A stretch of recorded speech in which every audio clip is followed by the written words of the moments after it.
সেলের অবস্থা তো খুবই বাজে, কারণ কাস্টমারও আতঙ্কিত, আমরাও আতঙ্কিত। আসলে কাস্টমার তো এসে প্রতিনিয়ত এসে প্রথমে প্রশ্ন করে, ভাই আমার ফোনটা কি 16 তারিখের পরে কি বন্ধ হয়ে যাবে?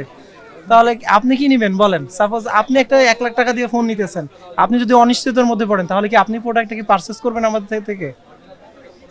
আসলে কাস্টমার গুলো হচ্ছে এখন কনফিউশনের মধ্যে পড়ে গেছে টোটালি।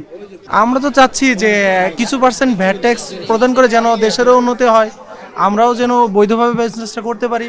কাস্টমারও তো এত টাকা, যদি আপনি সাপোজ একটা একটা প্রোডাক্টের দাম 1,80,000 1,80,000, সেক্ষেত্রে যদি আপনি 57% ভ্যাট ট্যাক্স অ্যাড করেন, তাহলে কত পড়ে? আপনি কি কিনতে পারবেন? এখানে তো সবাই নিম্ন মধ্যবিত্ত ফ্যামিলি থেকেই বিলংস করে সবাই। ধরেন আপনি সাপোজ একটা বাংলাদেশে জব করেন, কত টাকা স্যালারি পান সর্বোচ্চ গ্র্যাজুয়েশন কমপ্লিট করলে?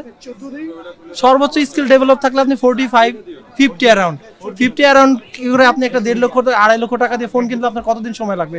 পদ্মা সেতু, মেট্রো রেল এবং এলিভেটেড এক্সপ্রেসওয়ে নির্মাণের গর্বিত অংশীদার বসুন্ধরা সিমেন্ট। তো সব রকমই ফোনের ডিমান্ড আছে, তার মধ্যে আইফোন, তারপরে হচ্ছে স্যামসাং পিক্সেল, এগুলো চলতেছে আর কি।